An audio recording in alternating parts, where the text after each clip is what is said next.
नमस्कार विद्यार्थियों, आज एक बार फिर से आपके बीच आपकी एक और वीडियो लेकर आया हूँ क्लास 10वीं के लिए।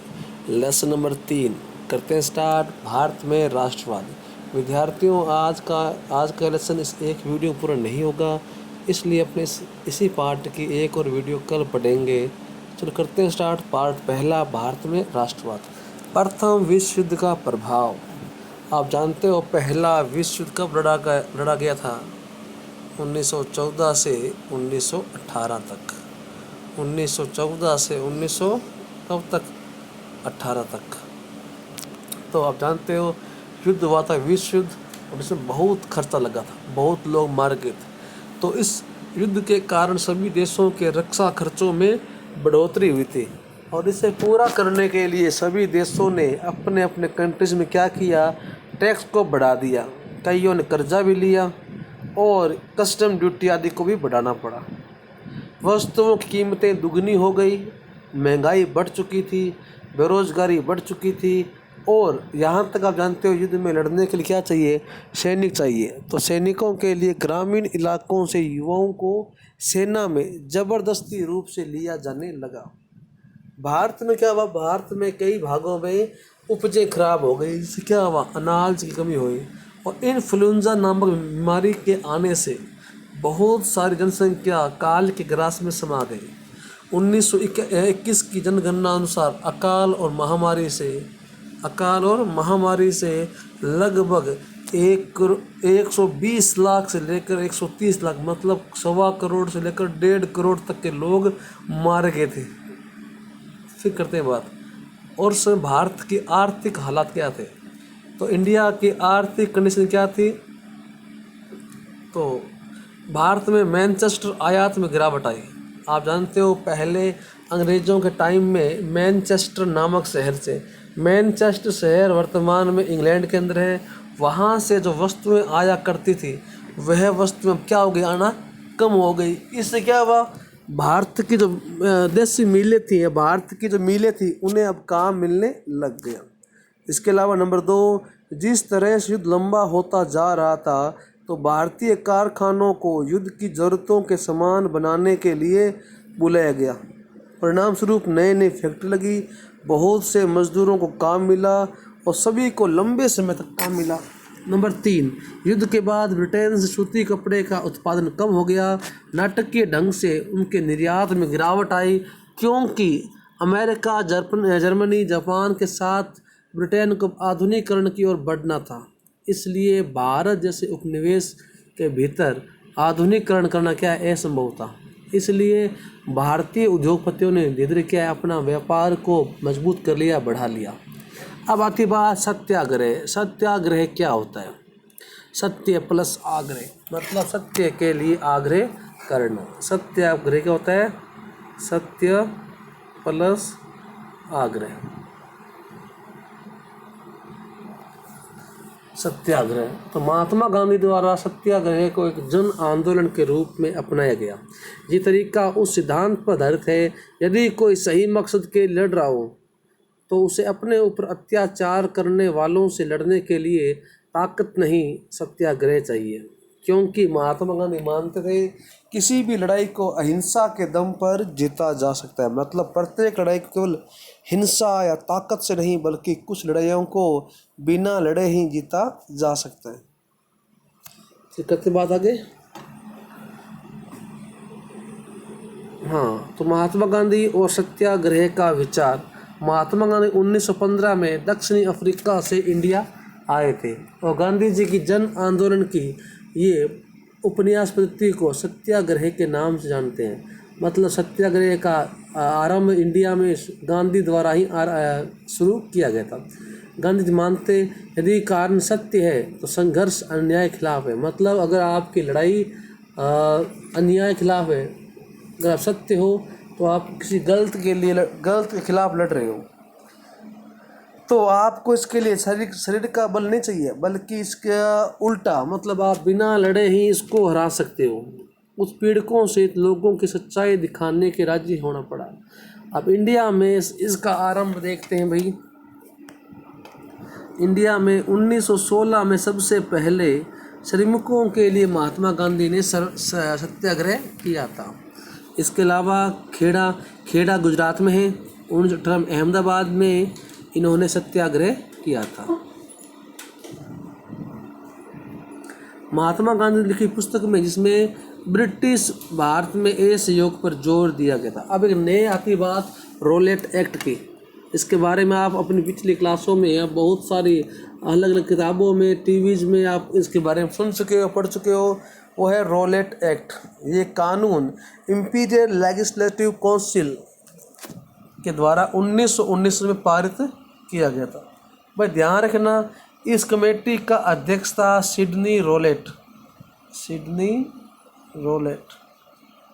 इस कमेटी का क्या था?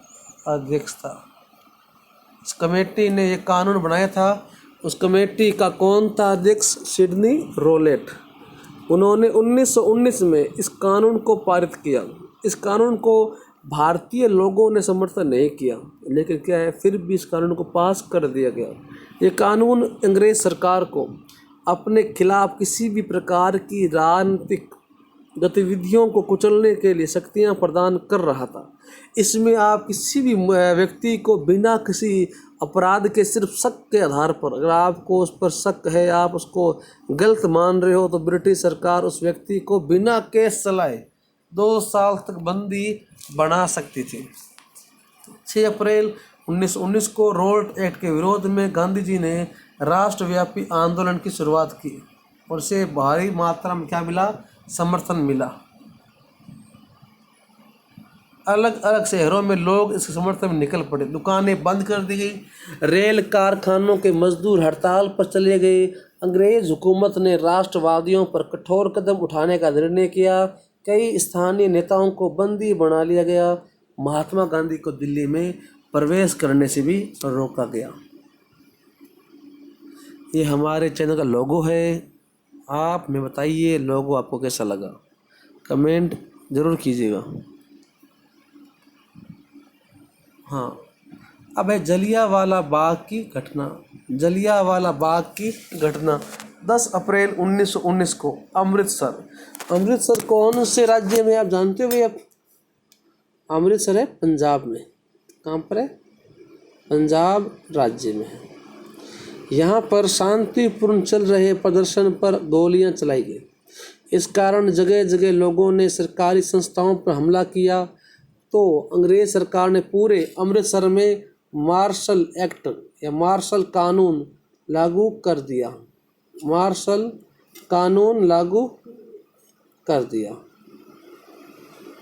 और इसे लागू करवाने का जो ऑर्डर है वो मिला था जनरल डायर को।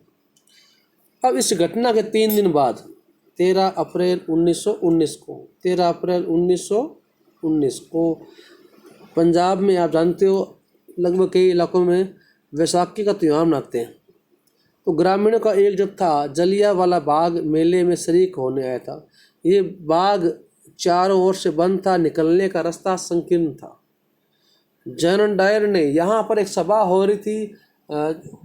जिन लोगों को अंग्रेज़ों ने ज़बरदस्ती बंदी बनाया है उनको जेल से निकालने के लिए उनके समर्थन में यहाँ सभा हो रही थी। और सभा में बड़े बड़े नेता आए थे। तो हुआ क्या, डायर ने इस पार्क को चारों ओर से घेर लिया और यहाँ पर गोलीबारी की गई। चारों ओर लाशें फैल चुकी थी। चारों ओर खून ही खून था, रोने की आवाज़ें थी और कुछ भी नहीं था। महात्मा गांधी ने इस घटना के बाद अपना जो प्रदर्शन था उसे वहीं समाप्त कर दिया। रोलेट एक्ट मुख्यतः शहरों तक सीमित था। महात्मा लगा भारत में आंदोलन का विस्तार करना होगा, क्योंकि उनका मानना था ऐसा तब हो सकता जब क्या हो, हिंदू मुस्लिम एक हो जाए। मतलब यहाँ महात्मा गांधी हिंदू और मुसलमान दोनों धर्मों के लोगों को एक साथ लाकर इंडिया को या भारत को आज़ाद करवाने का प्रयास करना चाहते थे। तो फिर करते बात खिलाफत आंदोलन की। तो खिलाफत के मुद्दे पर गांधी जी को एक अवसर मिला, जिसमें क्या है आप जानते हो, फर्स्ट वर्ल्ड वॉर के बाद तुर्की से खलीफा शासन का एंड हो चुका था। खलीफा राज को समाप्त कर दिया गया था और इस घटना से भारतीय मुसलमान भड़क पड़े या उनको गुस्सा आया तो इन्होंने अंग्रेज सरकार के खिलाफ आंदोलन करने का निश्चय किया। तो महात्मा गांधी लगा ये बहुत बढ़िया मौका है कि इस खलीफा के कारण जो चल रहे आंदोलन खिलाफत, उस आंदोलन के बहाने ही हिंदू और मुस्लिम लोगों को दोबारा से एक किया जा सकता है। तो प्रथम विश्व युद्ध के बाद ओटोमन का शासक इस्लामी संप्रदाय का खलीफा हुआ करता। खलीफा के तरफदारी के लिए मुंबई में 1919 में एक खिलाफत कमेटी भी बनाई गई।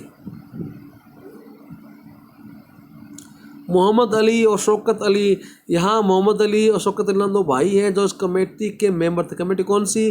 खिलाफत कमेटी। वो चाहते थे कि महात्मा गांधी इस मुद्दे पर जन आंदोलन करे।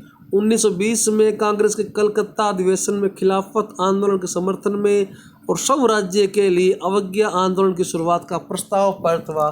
प्रश्न यहाँ से यह बनता है कि खिलाफत या सविनय अवज्ञा आंदोलन असहयोग आंदोलन के लिए जो प्रस्ताव था कांग्रेस का, वो कहाँ से पास हुआ? तो पास हुआ 1920 में कलकत्ता अधिवेशन के द्वारा। असहयोग आंदोलन, यहाँ महात्मा गांधी की पुस्तक कर रहे हैं। कौन सी पुस्तक है? स्वराज्य। ये पुस्तक महात्मा गांधी के द्वारा ही लिखी गई थी। कब लिखी गई? 1909 में। इस पुस्तक में महात्मा लिखते हैं कि भारत में अंग्रेजों का राज इसीलिए स्थापित हुआ क्योंकि भारतीयों ने अंग्रेजों का साथ दिया। ये बहुत ही बढ़िया बात है कि महात्मा गांधी बता रहे हमें कि किस तरह से अंग्रेजों ने भारत पर कब्जा किया था। मतलब जब तक हम लोग अगर अंग्रेजों का सहयोग नहीं करते तो अंग्रेज कभी भारत पर राज नहीं कर पाते। कितनी सही बात बोली है। घर का भेदी लंका ढाए, ये बात यहाँ पूरी प्रक्रिया लागू होती है। यदि भारतीय सहयोग करना बंद कर दे तो आज भी अंग्रेज लोगों को 1 साल के अंदर अंदर उनका सारा ढांचा है वह चरमरा जाएगा और उन्हें इंडिया छोड़ना पड़ेगा। इंडिया में सब राज्य आ जाएगा। गांधी जी को विश्वास था यदि भारतीय लोग सहयोग करना बंद करने लगे तो अंग्रेजों के पास भारत को छोड़कर जाने के अलावा और कोई भी रास्ता नहीं बचेगा। अब असहयोग आंदोलन के कुछ प्रस्ताव, तो यहाँ कुछ बातें और बोली गई। पहली बात कि जो बड़े व्यक्ति हैं, विद्वान हैं, नेता लोग जिनको जो भी उपाधि मिली है, उदाहरण के लिए महात्मा गांधी को सर की उपाधि थी और रविंद्रनाथ टैगोर को नाइटहुड की उपाधि थी, तो इन्होंने ये उपाधियाँ वापस लौटा दी। उपाधियाँ लौटाने का काम यहाँ से शुरू हुआ। इसके अलावा सिविल सेना, पुलिस, कोर्ट, लेजिस्लेटिव काउंसिल और स्कूलों का बहिष्कार किया। मतलब अंग्रेज़ों की जो भी संस्थाएं थी उनका बहिष्कार किया। मतलब हम उनमें शामिल नहीं होंगे, हम उनकी संस्थाओं की बात नहीं मानेंगे। इसके अलावा विदेशी वस्तुओं का बहिष्कार, मतलब बाहर की बनी किसी भी वस्तु का हम यूज या उपयोग नहीं करेंगे। इसके अलावा अगर सरकार दमनकारी नीतियों से बाज नहीं आई तो सरकार के खिलाफ पूरी तरीके से अवज्ञा आंदोलन आरंभ किया जाएगा। अब आंदोलन का स्वरूप, तो असहयोग खिलाफत आंदोलन की शुरुआत जनवरी के महीने में 1921 में आरंभ हुआ। मतलब ये आंदोलन कब आरंभ हुआ? 1921 में। इस आंदोलन में समाज के सभी वर्गों ने भाग लिया, सभी लोगों ने भाग लिया और सभी की स्वराज्य की इच्छा के साथ भाग लिया कि सभी का लक्ष्य एक था, इंडिया को स्वराज्य प्रदान करवाना। अब इस आंदोलन का भारतीय अर्थव्यवस्था पर क्या प्रभाव पड़ा? क्या पड़ा? पहला, विदेशी वस्तुओं का बहिष्कार आरंभ हो गया। शराब की दुकानों को तोड़ा गया, शराब की दुकानें बंद करवाई गई, विदेशी कपड़ों को जलाया गया। इसके अलावा 1921 से 1920 के बीच बाहर से आने वाले कपड़े की मात्रा कितनी हो गई? आधी हो गई। इसका मूल्य 102 करोड़ से घटकर 57 करोड़ का बिजनेस रह गया इंडिया में कपड़े का। और कई व्यापारियों और बिजनेसमैन ने क्या किया? विदेशी वस्तुओं का व्यापार करने से क्या कर दिया? मना कर दिया। लोगों ने बाहर से आने वाले कपड़ों को पहनना बंद कर दिया, उन्होंने भारतीय कपड़ों को पहनना आरंभ कर दिया। इससे भारतीय कपड़ा मिलों में उत्पादन बढ़ा, छोटे छोटे हथकरघे फिर से आरंभ हो गए, खादी का उपयोग फिर से बढ़ गया। अब इसका ग्रामीण इलाकों में क्या प्रभाव रहा? तो ध्यान रखना, इस आंदोलन का ग्रामीण में अवध में बाबा रामचंद्र इसकी अगुवाई कर रहे थे। इसके अलावा रामचंद्र ने क्या किया, इन्होंने किसानों से लिए जाने वाले ऊंचे करों को कम करने की मांग की। मतलब अवध में जो जमींदार थे, तालुकदार थे, वह किसानों से बहुत ज़्यादा टैक्स ले रहे थे। तो अब रामचंद्र से क्या हो गए, खिलाफ हो गए। और क्योंकि ज़मींदारों का टैक्स इतना था कि बेचारा किसान को अपनी आधी उम्र उनके खेतों में बिना किसी रुपयों के या बिना किसी पैसे के काम करना पड़ता था, और उन्हें बाद में उनकी ज़मीन भी क्या छीन लेते।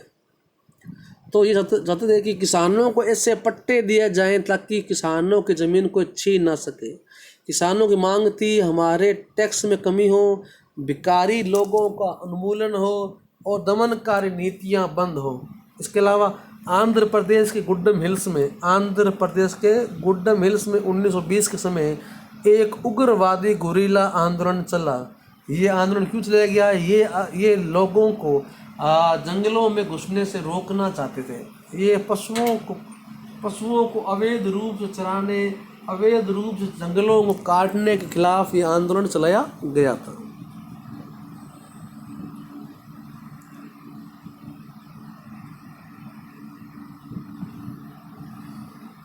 तो असहयोग आंदोलन की शुरुआत 1921 में हुई थी, आप जान चुके हो। इसमें हर वर्ग की अपनी इच्छाएं थी, सभी वर्गों का अपना अपना एक महत्व था, एक लक्ष्य था।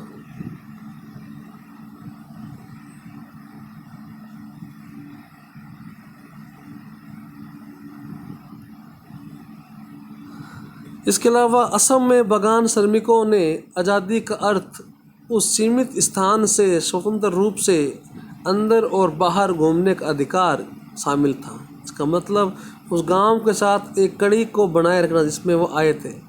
1859 ये आया था कानून। 1859 में अंतर्देशीय उत्प्रास अधिनियम, ये कानून बनाया गया था। इस कानून था क्या कि बागान श्रमिक मतलब जो मजदूर हैं, चाय के खेतों में काम करते हैं, वह अंग्रेज़ों की परमिशन के बिना उस खेत को छोड़ नहीं सकते थे। लेकिन इस घटना से क्या हुआ, वो श्रमिक लोग क्या भड़क गए। देखिए कानून 1859 में बनाया गया था, यहाँ बात 1920-21 की हो रही है, तो लगभग 40-50 साल से ऊपर टाइम हो चुका था। तो अब लोग उस पुराने कानून को स्वीकार करने के इच्छुक नहीं थे। अब शहरों में क्या हुआ, शहरों में असहयोग आंदोलन का धीमा प्रभाव। क्योंकि शहरों में लोग खादी के शौकीन कम थे, क्योंकि खादी कपड़ा क्या था, महंगा था। शहरों के लोग खादी के बजाय दूसरे कपड़ों का उपयोग अधिक कर रहे थे। इसके अलावा यहाँ के शहरों के लोग मिलों के कपड़े का बहिष्कार करना उचित नहीं मानते। इसके अलावा भारतीय संस्थान से वो अंग्रेज़ों के वैकल्पिक नहीं थे, मतलब वो उतने अधिक डेवलप नहीं थे कि वो अंग्रेज़ों के संस्थानों का स्थान ले सके, और ये ऊपर आने के लिए क्या थे, धीमे रफ्तार में थे। इसलिए छात्रों और शिक्षकों ने दोबारा से सरकारी स्कूलों में आना शुरू कर दिया, और इसके अलावा वकील लोगों ने दोबारा से अंग्रेजी कोर्ट में काम करना भी आरंभ कर दिया। तो अब आंदोलन आरंभ हो चुका है। अब आंदोलन एंड क्यों होगा, ये घटना है चौरी चौरा की घटना। चौरी चौरा वर्तमान में कहाँ पर है, यूपी के अंदर। कहाँ पर है, यूपी के अंदर। कहाँ पर है, यूपी के अंदर है। यूपी मतलब उत्तर प्रदेश के अंदर है। तो फरवरी 1922 में गांधी जी ने नो टैक्स आंदोलन शुरू करने का प्रयास किया या फैसला किया। इसमें इन्होंने कहा आप कोई भी किसान है, मजदूर है, वो कोई भी प्रकार का टैक्स नहीं देगा, बिना टैक्स के कार्य किया जाएगा। तो आप जानते हो जो शांतिपूर्वक आंदोलन चल रहा था चौरी चौरा में, उस पर पुलिस ने क्या किया, लोगों पर गोलियां चलवाई। तो लोग भड़केंगे लोग तो और भड़के हुए लोग क्या किया, इन्होंने क्या किया, भड़के हुए लोग थे, इन्होंने थाने में घुसकर थाने के सभी पुलिसकर्मियों को बंदी बनाया और उसमें थाने में आग लगा दी। इसमें जिंदा पुलिसकर्मियों को जला दिया गया। और इस घटना की जानकर जब पहुंची महात्मा गांधी के पास, तो महात्मा गांधी को बड़ा बुरा लगा। इन्होंने कहा मेरे आंदोलन में हिंसा का कोई भी स्थान नहीं है। अगर इस आंदोलन में हिंसा हुई है तो मैं इस आंदोलन को यहीं समाप्त करना चाहूँगा। तो इस तरह ये आंदोलन फरवरी 1922 में 1922 में ये आंदोलन क्या हो गया, समाप्त कर दिया गया। महात्मा गांधी द्वारा इस आंदोलन की समाप्ति की घोषणा कर दी गई। तो मुख्य वजह क्या थी कि महात्मा गांधी को ये लगा कि इसमें क्या हो रही है, हिंसा हो रही है, और सत्याग्रहियों को बड़े पैमाने पर संघर्ष के लिए ट्रेंड नहीं किया गया था। इस आंदोलन का कई नेताओं ने बुराई भी की। उन्होंने कहा इस कंडीशन में पहुंचने के बाद इसको एंड करना या समाप्त करना सही नहीं है। तो इस घटना के बाद कई नेताओं ने अलग अलग बयान भी दिए थे। अब देखते कुछ और भी कुछ बता। तो सी आर दास और मोतीलाल नेहरू, ये लाई नहीं है, लाल है, मोतीलाल नेहरू और सी आर दास ने स्वराज्य पार्टी की स्थापना की। साइमन कमीशन 1928 में आया और उसका बहिष्कार भी किया गया। इसके अलावा 1929 में लाहौर, तो वर्तमान में पाकिस्तान के अंदर है, वहाँ पर कांग्रेस का अधिवेशन होता है और यहाँ पर जवाहरलाल नेहरू द्वारा पूर्ण स्वराज्य की मांग की जाती है। तो अगली वीडियो में पढ़ेंगे दांडी मार्च, सविनय अवज्ञा आंदोलन, भारत छोड़ो आंदोलन। क्योंकि ये वीडियो अगर मैं एक वीडियो में पूरा पार्ट बनाता तो ये लेसन बहुत अधिक क्या है, लंबा हो जाता। तो हमने प्रयास किया है कि हमारी प्रत्येक वीडियो है वो 20 से 30 मिनट के बीच रहे, इसलिए इस वीडियो को अभी हम यहीं समाप्त करेंगे। तो आपको वीडियो पसंद आई हो तो लाइक कीजिए, कमेंट कीजिए, शेयर कीजिए। धन्यवाद।